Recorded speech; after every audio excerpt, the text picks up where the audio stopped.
শিবধামের জয়, জয় গুরু পীরানন্দের জয়। ওম নমঃ শিবায়, শক্তিরূপে গুরু পীরানন্দ নমঃ ওম। শিবধামের তরফ থেকে সকল ভক্তকে জানাই আন্তরিক শুভেচ্ছা এবং অভিনন্দন। শিবধামে অনেকেই আসছেন এবং ভক্তরা সেবা নিচ্ছেন এবং তারা পূর্ববর্তী ভিডিওতে অনেকগুলো প্রশ্ন করেছেন। তো সেই প্রশ্নগুলোই আমরা আস্তে আস্তে গুরুদেবের কাছে রাখবো এবং গুরুদেবের থেকে আমরা উত্তরগুলো জেনে নেব ভিডিওর মাধ্যমে। একটা একটা করে এভাবে অনেকগুলো ভিডিও আসবে। আমরা আজকে কিছু প্রশ্ন বেছে নিয়েছি, সেই প্রশ্নগুলো আমরা গুরুদেবকে করব এবং তিনি উত্তর দেবেন। এরপরে আপনাদের যদি আরও কিছু প্রশ্ন থাকে আপনারা কমেন্ট করে জানাবেন। তো আজকে আমরা যে প্রশ্নগুলোর ওপর প্রধান দৃষ্টি দেব সেটা হচ্ছে, অনেক ভক্ত ধামে আসছেন, তারা ক্রিয়া করছেন এবং ক্রিয়া করার পরে তাদেরকে জমি বন্ধন, গৃহবন্ধন, কবজ, এই যে বন্ধনগুলো বলা হচ্ছে ধামের তরফ থেকে করার জন্য, এই বন্ধনগুলো কতটা জরুরি এই বিষয়ে আমরা আজকে গুরুদেবের কাছে প্রশ্ন রাখব। তো আমরা সরাসরি চলে যাচ্ছি গুরুদেবের কাছে। গুরুদেব প্রথমেই আমার প্রণাম নেবেন, ভক্তদের তরফ থেকে প্রণাম নেবেন। আমাদের আজকে প্রধান প্রশ্ন সেটা হচ্ছে, জমি বন্ধন বা গৃহবন্ধন বা কবজ আমাদের জীবনে কতটা জরুরি বা করানোটা কেন প্রয়োজন? সবার আগে আমি সকল ভক্তবৃন্দকে বলবো, ওম নমঃ শিবায়, শক্তিরূপে গুরু পীরানন্দম নমঃ ওম। এই মন্ত্র দিয়েই কিন্তু আপনারা প্রত্যেক দিন শুরু করবেন যারা জুড়ে আছেন ধামের সাথে। এবং যে প্রশ্নটা বারংবার এসেছে, বিভিন্ন ভক্তদের তরফ থেকে এসেছে যে প্রশ্নটা, সেটা হচ্ছে গৃহবন্ধন, জমিবন্ধন, কবজ কেন গুরুত্বপূর্ণ। সবার আগেই বুঝতে হবে, কোনো ভক্ত যখন নতুন অ্যাপয়েন্টমেন্ট নিয়ে আসছে, সবার আগে তার চেকিং হচ্ছে। চেকিংটা হচ্ছে নেগেটিভিটি চেকিং। নেগেটিভিটি আমরা যেটা বলছি সেটা হচ্ছে অশুভ শক্তি, কুপিত বায়ু, ভূত প্রেত তার শরীরে আছে কি না। তাদের প্রশ্নের বাইরে গিয়ে এই নেগেটিভিটি চেকিংটা আমরা করে থাকি, কারণ তারা বিভিন্ন রকম সমস্যায় জর্জরিত। কিন্তু তার গোড়াটায় আমরা যাওয়ার চেষ্টা করি যে প্রবলেমটা কোথায়। চেকিং হয়ে যাওয়ার পরে তাদের ক্রিয়া হয়, তাদের যা যা বন্ধন থাকে, ভূত প্রেত, অশুভ শক্তি, বিভিন্ন তন্ত্র ক্রিয়া, বিভিন্ন ভক্তরা দেখছে সমস্ত যে চলছে যেগুলো, তার মধ্যে আমি বলবো যে গৃহবন্ধন। গৃহবন্ধনটা পরে দেওয়া হয়, ক্রিয়া হয়ে যাওয়ার পরে তাদেরকে বলা হয় একটা প্রোটেকশানের জন্য। সবার আগে আমি আসি গৃহবন্ধন নিয়ে। গৃহবন্ধন কেন গুরুত্বপূর্ণ, কেন সকলের করা উচিত, এই প্রশ্নটাই আমি আগে বলবো। গৃহবন্ধন হচ্ছে এক একটা ঘরের ক্ষেত্রে এক একটা গৃহবন্ধন লাগে। এক একজন মানুষের বাড়িতে দেখতে পাওয়া যায় 3টে ঘর আছে, 4টে ঘর আছে, 5টা ঘর আছে। যদি করতে হয় তো ফুল প্রোটেকশান গৃহবন্ধন এবং জমিবন্ধন দুটোই করা উচিত। গৃহবন্ধন হচ্ছে ভিতরে হয়, মানে ঘরের ভিতরে। জমিবন্ধন হচ্ছে যে বাড়ি আছে সে বাড়ির বাইরে হয়, চতুর্দিকে হয়, এন্টায়ার পোর্শনে হয়। গৃহবন্ধন করলে কি হয়, করা কি আদৌ কোনো প্রয়োজনীয়তা আছে? কারণ নেগেটিভিটি চেকিংয়ের পরে যে আমি নেগেটিভিটিটাকে রিমুভ করে দিচ্ছি, কেটে দিচ্ছি, মানে অশুভ শক্তি, ভূত প্রেত, যেটাকে স্পিরিচুয়াল ভাষায় বা তন্ত্রমন্ত্র ভাষায় বলা হচ্ছে বা শাস্ত্রীয় ধর্মীয় ভাষায় বলা হচ্ছে, সেটাকে আমি কেটে দিচ্ছি। তারপরে আমি কিন্তু দেহবন্ধনও দিয়ে দিচ্ছি। এই দেহবন্ধন দেওয়ার পরে তাদেরকে কতগুলো প্রোটেকশান নিতে বলা হচ্ছে। গৃহবন্ধন সবার আগে নিলে কি কি বেনিফিট হতে পারে, সবার আগেই আমি বলবো, বাস্তুমতেই অনেকের বাড়ি থাকে না। বাস্তুমত হচ্ছে আমাদের পূর্ব, পশ্চিম, উত্তর, দক্ষিণ, এবং আমরা যে ঘরে প্রবেশ করছি সেই ঘরে যে ঘরে প্রবেশ করছি তার পজিশান অনুযায়ী আমরা যে কর্ম করছি, ক্রিয়া, যেরকম বাথরুম ওয়াশরুম আছে, যেখানে পুজো করছি, যেখানে ঘুমোচ্ছি, যেখানে আড্ডা মারছি, যেখানে খাচ্ছি, তার বিভিন্ন পজিশান আছে। এই পজিশানগুলোতে বিভিন্ন রকম ক্রিয়া হচ্ছে, মানে কর্ম হচ্ছে। এবং আমরা যেই সমস্ত এনার্জি, আমরা একটা এনার্জি, আমি একটা এনার্জি, তুমি একটা এনার্জি, এই এনার্জিগুলো বিভিন্ন রকম যখন কর্ম করছি, ক্রিয়া করছি, তখন একটা এনার্জি এবং ভাইব্রেশন উৎপন্ন হচ্ছে সেখান থেকে। জেনারেল ওয়েতে শিবধাম যেটা বলে, খুব ইজিভাবে আপনাদেরকে বোঝাচ্ছি বাস্তুর ব্যাপারটা, আমি খুব মানে জিনিসটাকে জটিল করব না। আপনি যে ঘরে প্রবেশ করছেন তার ডান দিকে কিন্তু অবশ্যই রান্নাঘর হওয়া উচিত, ঠাকুর ঘর হওয়া উচিত, পূজার ঘর, আরাধ্য দেবদেবীর ঘর হওয়া উচিত। এবং বাম দিকে আপনার লেফট যেই ঢুকছেন আপনি এন্ট্রান্স, তার বাম দিকে বাথরুম, ওয়াশরুম হওয়া উচিত। এবং অনেকেই দেখা যায় যে জুতো ছাড়ে। কোন দিকে জুতো ছাড়ে? কেউ দেখা যায় ডান দিকের এক থাকে, এখন তো খুব নিউক্লিয়ার ফ্যামিলি, ফ্ল্যাট সিস্টেম হয়ে গেছে, তো তারা একটা পজিশন হয়ে গেছে যে কোথায় ছাড়বে, জুতো ছাড়বে। এর উপরেও কিন্তু বাস্তুর প্রভাবও প্রয়োগ পড়ে। এই বাস্তু যখন একবার দেখা যাচ্ছে কি আমরা একটা ফ্ল্যাট কিনে নিয়েছি বা একটা বাড়ি অলরেডি বানিয়ে নিয়েছি, আমাদের অত নলেজ নেই যে বাস্তুমতটা ঠিক আছে কি না ভুল, তাই নয় কি? এই যে বাস্তুমতের যে প্রবলেম হচ্ছে, এটা সবার আগে কি করছে? নেগেটিভিটি পুল করছে, নেগেটিভিটিকে টেনে নিচ্ছে, ভূতপ্রেতদেরকে টেনে নিচ্ছে। অটোমেটিক্যালি সেখানে অশুভ শক্তি, নেগেটিভ এন্টিটি আকৃষ্ট হচ্ছে। তার ফলে কি হচ্ছে? আলোচনা করা কাজ হতে চাইছে না। এই যে আলোচনা করা কাজ হতে চাইছে না, ঝগড়া ঝামেলা অশান্তি হচ্ছে, শারীরিক স্থিতি মানসিক স্থিতি ঠিক থাকছে না। এবং তন্ত্রক্রিয়া তো অবশ্যই আছে। যাদের বাস্তু প্রবলেম আছে, যাদের বাস্তু দোষ আছে, যাদের বসবাসের জায়গায়, গৃহের জায়গায়, তাদের কিন্তু সবার আগে গৃহবন্ধন করা উচিত। গৃহবন্ধন করলে যে কোনো অশুভ শক্তি, কুপিত বায়ু, নেগেটিভ এনার্জি, নেগেটিভ বায়ু, অপবিত্র কোনো জিনিস কিন্তু প্রবেশ করতে পারে না দরজা দিয়ে, এবং কোনো দিক দিয়ে তারা প্রবেশ করতে পারে না। এটা হচ্ছে বাস্তুর দিক দিয়ে আমি বললাম। এছাড়া দেখতে পাওয়া যাচ্ছে তন্ত্র করা হচ্ছে, জাদুটোনা করা হচ্ছে, ক্ষতি করা হচ্ছে। তার প্রভাব ও প্রয়োগ কী দেখা যাচ্ছে? আপনারা আমার বিভিন্ন ভিডিওতে দেখেছেন, অশুভ শক্তি পাঠিয়ে জেনে নেওয়া হচ্ছে, বাড়ির ইনফরমেশান জেনে নেওয়া হচ্ছে, গোপন রহস্য জেনে নেওয়া হচ্ছে এবং তাকে ক্ষতি করা হচ্ছে। যেমন একটা বাড়িতে তালা মারতে হয়, তালা কি আপনি একটাই মারেন? তালা বিভিন্ন মারতে হয়। মেন দরজাও তালা মারতে হয়, বিভিন্ন দরজাতেও তালা মারতে হয়। মেন গেটে তালা মারছেন, বিভিন্ন দরজাতেও তালা মারছেন। সেরকম জমিবন্ধন, গৃহবন্ধন দুটোই হচ্ছে খুবই ইম্পর্টেন্ট। গুরুদেব খুব সুন্দরভাবে আমাদের বোঝালেন জমিবন্ধন, গৃহবন্ধন কেন আমাদের জরুরি করাটা। এরপরে হয়তো আপনাদের এটা নিয়ে কোনো আর সমস্যা বা কনফিউশন হবে না। আপনারা ভিডিও দেখে বুঝতে পারবেন কেন জমিবন্ধন আর গৃহবন্ধন করা উচিত। কিন্তু তবুও একটা প্রশ্ন থেকে যাচ্ছে, জমিবন্ধন গৃহবন্ধন করলেও ওটা কি নষ্ট হতে পারে কখনো? জমিবন্ধন আর গৃহবন্ধন যদি আমরা লাগিয়ে রাখি বাড়িতে, তাহলে কি ওটা কখনো ক্ষতি করতে পারে কেউ জমিবন্ধন গৃহবন্ধনের পর? এই প্রশ্নটা নিয়ে আমরা আবার চলে যাব গুরুদেবের কাছে এবং জেনে নেব উত্তরটা। খুবই গুরুত্বপূর্ণ একটা প্রশ্ন। অনেকের মনেই কিন্তু আসতে পারে যে আমরা যে গৃহবন্ধনটা লাগিয়েছি আদৌ সেটা কাজ করছে তো? সেটা কি নষ্ট হয়ে যেতে পারে? সেটা কি কেউ নষ্ট করে দিয়েছে? কোনোদিনও নষ্ট হয়ে যাবে না তো? এক্ষেত্রে আমি গৃহবন্ধনটা বলবো, গৃহবন্ধন যারা যারা লাগাচ্ছেন তাদেরকে অবশ্যই খোলামেলা জায়গায় গৃহবন্ধন লাগাতে হবে।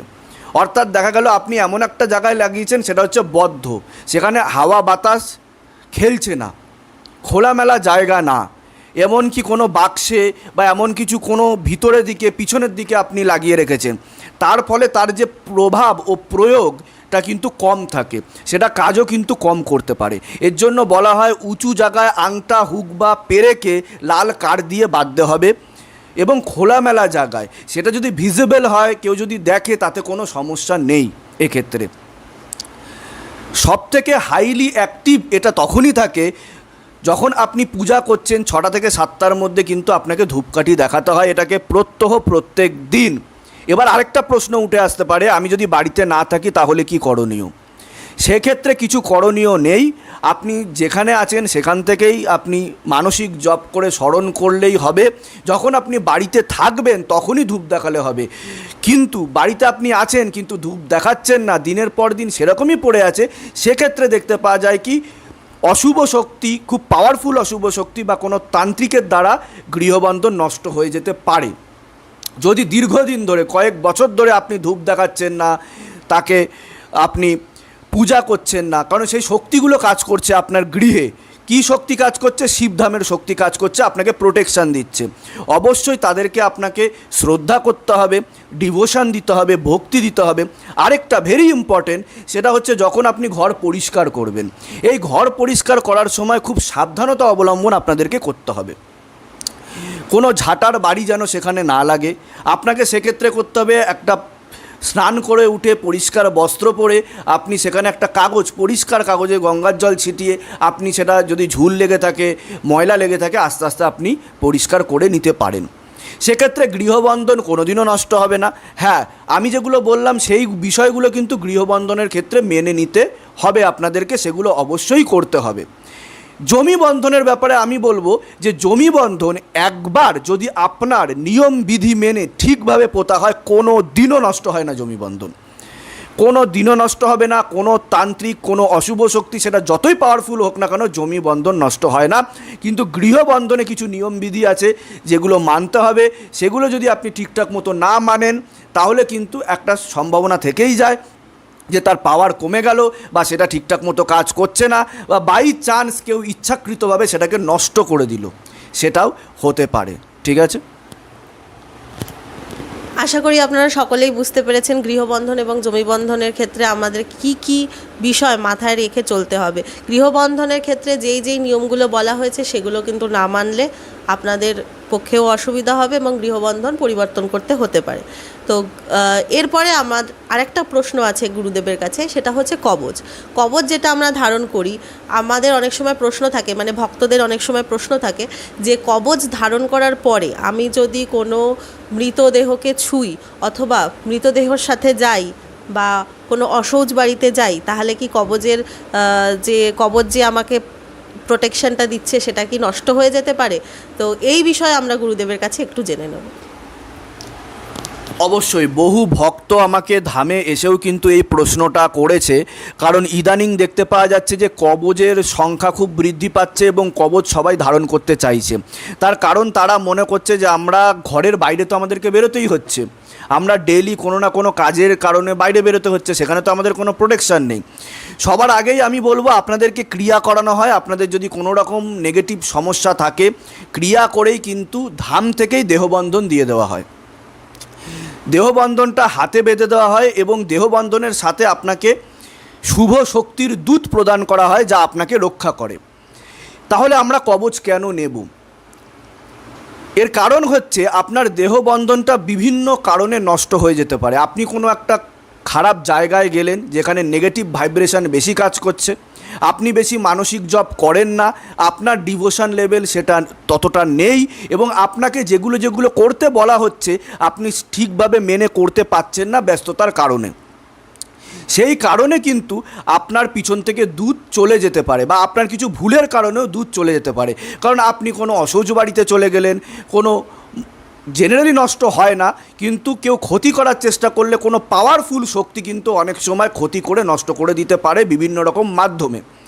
সেক্ষেত্রে কবচ দেওয়া হয়। কবচ কী ধরনের কবচ? এখানে হচ্ছে সোনা এবং রূপা। এটা হচ্ছে সাইন্টিফিকভাবে তড়িৎ সুপরিবাহী হয়, তামা ছাড়া। ঠিক আছে, তড়িৎ সুপরিবাহী হয়, এটা চট করে নষ্ট হয় না। কিন্তু তামার কবচ দেখা যায় নষ্ট হয়ে যেতে পারে। রূপোর কবচ কোনো দিনও নষ্ট হয় না, সোনার কবচও কোনো দিনও নষ্ট হয় না। এই কবচ যদি একবার বানানো হয়, সম্পূর্ণ দেহে একটা শুভ শক্তি কাজ করে, তার সাথে দূত থাকে, এবং আমরা যখন ব্যস্ততার খাতিরে আমরা করতে পারছি না, তখন একটা কবচ অবশ্যই নেওয়া উচিত। যে আমি ধ্যান জপ করতে পারছি না, এনাফ সময় পাচ্ছি না আমি, তো তাহলে একটা কবচ নিলে ফুল প্রোটেকশান থাকে। সেক্ষেত্রে আপনি যদি মৃতদেহ ছোঁন বা আপনি খারাপ জায়গায় যান, কোনোভাবে কিন্তু এটা নষ্ট হয় না। কিন্তু যদি কোনো কারণে অগ্নি সংযোগ ঘটে বা আগুনের ছোঁয়া লাগে, বা আপনি সেই জিনিসটা কোনো দেখা গেল সোনা রূপার দোকানে দিয়েছেন এবং সেখানে চেন ঢোকাতে গিয়ে কোনো কিছু করতে গিয়ে তার উপর কোনো ক্রিয়ার প্রভাব ফেলার চেষ্টা করেছে, সেক্ষেত্রে অগ্নি সংযোগের কারণে কিন্তু ভিতরের ম্যাটেরিয়ালগুলো নষ্ট হয়ে যাওয়ার সম্ভাবনা থাকে। সেটা পুরোপুরি নষ্ট হয় না, আমি বলছি আপনাদেরকে, তার প্রভাব ও প্রয়োগ কমে যায়, পুরোপুরি কখনোই নষ্ট হয় না।